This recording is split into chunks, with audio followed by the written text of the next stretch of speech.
कुछ लोग, विपक्ष के लोग भटकाने के लिए, हमारी विकास की गति को रोकने के लिए किसी न किसी रूप में, क्योंकि ये सदियों से चला आ रहा है, जब भी भगवान भी कुछ अच्छा काम करते थे तो राक्षस बीच में आ जाते थे कि अच्छा काम ना हो।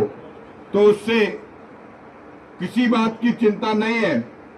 आपका आशीर्वाद और प्यार हम पे रहा तो ये भरोसे के साथ आपको कहकर जा रहा हूं कि 5 साल का जो कार्यकाल आपने आपके आशीर्वाद से मुझे मिला है, उसमें अच्छा और बेहतरीन काम करने का काम हम लोगों ने संकल्प लिया हुआ है, हम उस पर करना। पलवल जिले में खेल राज्य मंत्री गौरव गौतम ने किया 5 करोड़ रुपए के विकास कार्यों का उद्घाटन। आप देख रहे हैं पलवल ब्यूरो रिपोर्ट।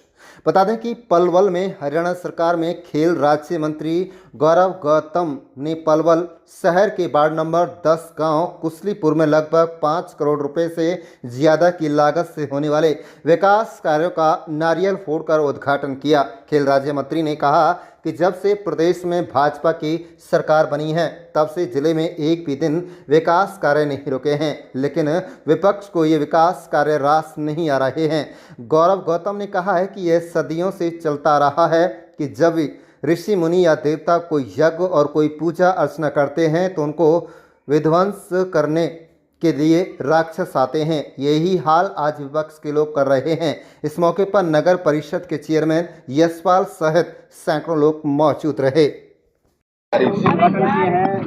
कितने करोड़ की लागत से आज उद्घाटन किए हैं? आज इस वार्ड नंबर 10 पलवल में 5.5 करोड़ की लागत से सड़कें, द्वार का निर्माण हो रहा है। हम लगातार पलवल को, विकास की गति को, कल भी हमने करोड़ों रुपए के उद्घाटन किए, आज भी हम करोड़ों रुपए के उद्घाटन कर रहे हैं। हमने तय किया है कि पलवल के अंदर एक भी दिन कंस्ट्रक्शन रुकेगा नहीं। किसी न किसी रूप में कहीं रोड बनते हुए दिखाई देंगे, कहीं हॉस्पिटल्स, कहीं चौक चौराहे, कहीं खेल स्टेडियम।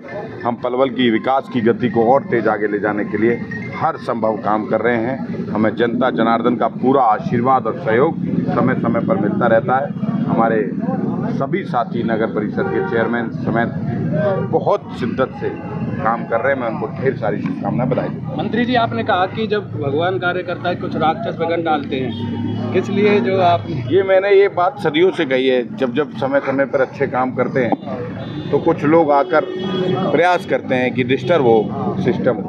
कुछ लोगों को कुछ चीज़ें पचती नहीं है, सदमा ऐसा लगता है, सोचते कुछ है, होता कुछ है। और ये विपक्ष के लोग इसी प्रकार की भूमिका रखते हैं, तो मुझे लगता है कि इन पे जाना नहीं चाहिए। जनता जनार्दन ने जो आशीर्वाद दिया उस पर खरा उतरने का काम करें। आज जिला परिषद की भी मीटिंग ली है, तो क्या जिला परिषद की बैठक थी आज, और उसमें समान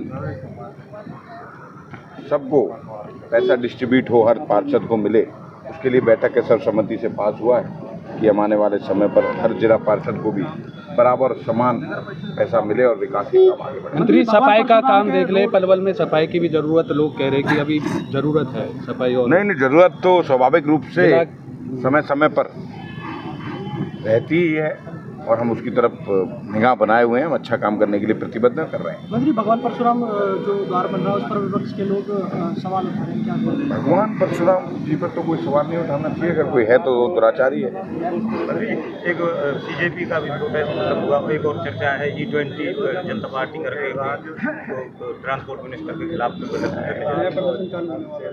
जिस प्रकार की छात्रों का और युवाओं का वो आंदोलन था, और उसमें देश के प्रधानमंत्री जी ने और देश के शिक्षा मंत्री ने या छात्रों और युवाओं के लिए सर्वोच्च चीज़ें रखते हुए उन्होंने फास्ट ट्रैक कोर्ट का गठन भी किया।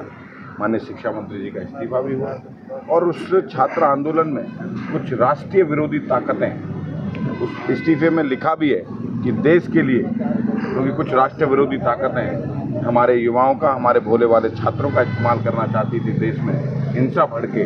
तो मुझे लगता है कि इसके लिए, छात्रों के लिए, युवाओं के लिए ये मोदी सरकार संकल्पित है, काम कर रही है। ये इस आंदोलन में छात्रों के साथ साथ कुछ असामाजिक तत्व थे। छात्र अपना आंदोलन कर रहे थे, लेकिन कुछ राष्ट्रीय विरोधी ताकतें इसको अलग प्रकार से देख रही थी। लेकिन ये मोदी सरकार है, देखते रहिए क्या